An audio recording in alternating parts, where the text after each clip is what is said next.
আমার সকল বন্ধুকে জানাই শুভ মকর সংক্রান্তি। কেমন আছো সবাই? আশা করছি সবাই খুব ভালো আছো। আজকের দিনটা চা দিয়েই শুরু করলাম। মকর সংক্রান্তি মানেই তো প্রতিটি বাঙালি বাড়িতে পিঠে পুলি আর উঠোন জুড়ে আলপনা। রাজবাবু যেমন প্রত্যেক বছর আমাদের বাড়িতে খুব যত্ন সহকারে মকর বানায়, সেটাই বানাবে। তার জন্য সব কিছু এনে রেডি করে রেখেছে। সানা এখন সকালের পুজোটা দিচ্ছে, গেটের বাইরেও পরে আলপনা করবে। আর দেখো দুটো না ছোট ছোট ঘুড়ি আর লাটোই নিয়ে এসেছে আমার দুটো গোপালের জন্য। বাবুর এখন জলটা এখানে আমি ছেড়ে দিয়েছিলাম, তাতে একটু কালো তিল আর গঙ্গা জল দিয়ে দিলাম। ও স্নান করে রেডি হয়ে গেল। আর সানার এখন পুজো দেওয়া হয়ে গেছে। আজকে সকাল থেকে অনেক কাজ ছিল, সেরকম কিছু রান্নাবান্না করতে পারি না। সানা পুজো দিয়ে এখন খাচ্ছে। ভাত হয়েছে, মিক্সড ডাল, আর তার সাথে আলু ভাজা, একটু ঘি কাগজি দিয়েছি। এই হচ্ছে দুপুরের খাওয়া দাওয়া। এখন এই যে বাবা ছেলে এখানে মকর বানানো শুরু করেছে, সানা আলপনা দেওয়া শুরু করেছে। প্রত্যেকের আলাদা আলাদা কাজ ভাগ করে দিয়েছি। রাজবাবু যেমন প্রত্যেক বছর মকর বানায়, সে মকর বানাচ্ছে, সানা আলপনা দিচ্ছে।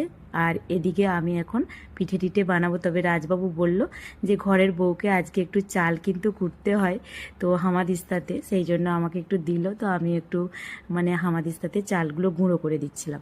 যাই হোক, মকরটা রেডি হয়ে গেছে। তো এখন কিছুক্ষণ ঢাকা দিয়ে রেখে দেবে। আমরা তো সন্ধ্যের সময় প্রত্যেক বছর মকর ভোগ নিবেদন করি ভগবানকে। অনেকে সকালে করে, আমরা সন্ধ্যের সময় করি। এই যে সানা এখনও আলপনা করছিল, তবে এখনও সন্ধে লাগে না। এখনও 6টা বাজতে 15 মিনিটের মতো বাকি আছে। রাজবাবু গেটের বাইরে হাতটা লাগিয়ে দিল। আমি গোপালদেরকে মকর নিবেদন করে দিলাম, মকর ভোগ। আর গেটের বাইরেও একটা ঘিয়ের প্রদীপ, ঘি আর আজকে তিলের প্রদীপ কিন্তু জ্বালতে হয়, আমি দুটো মিক্সড করে জ্বালিয়ে দিলাম। তো এখন রাজবাবু এই যে ঠাকুরকে আরতি করছে, মকরটা নিবেদন করে দিয়েছে। যেহেতু আমাদের এখানে ব্রাহ্মণ নিয়ে করা হয় না, তাই রাজবাবু প্রত্যেক বছর নিজেই করে দেয়। আমরা মন থেকে ভগবানকে নিবেদন করে থাকি।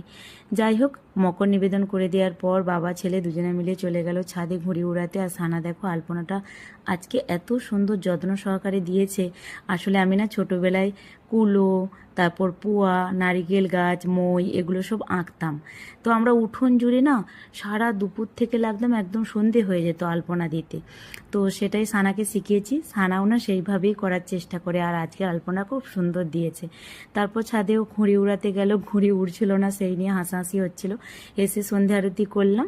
আজকে তো তিলের নাড়ু দিতেই হয় ভগবানকে ভোগ হিসেবে, সেটা সন্ধেবেলা দিয়েছিলাম। তারপর আমরা মকর প্রসাদ খেলাম। তবে জানো তো, আজকে ভিডিওটা এডিট করার সময় আমি বুঝে উঠতে পারছিলাম না ভিডিওর কোন পার্টটা রাখবো কোনটা রাখবো না। ভিডিওটা এতটাই লং হয়ে গেছিলো। সারাদিনের ভিডিও একটা মিনি ব্লগে তো সবটা শেয়ার করা সম্ভব না। যতটুকু পারলাম আজকের দিনটা তোমাদের সাথে শেয়ার করলাম। আজকে তাহলে আসি, টাটা।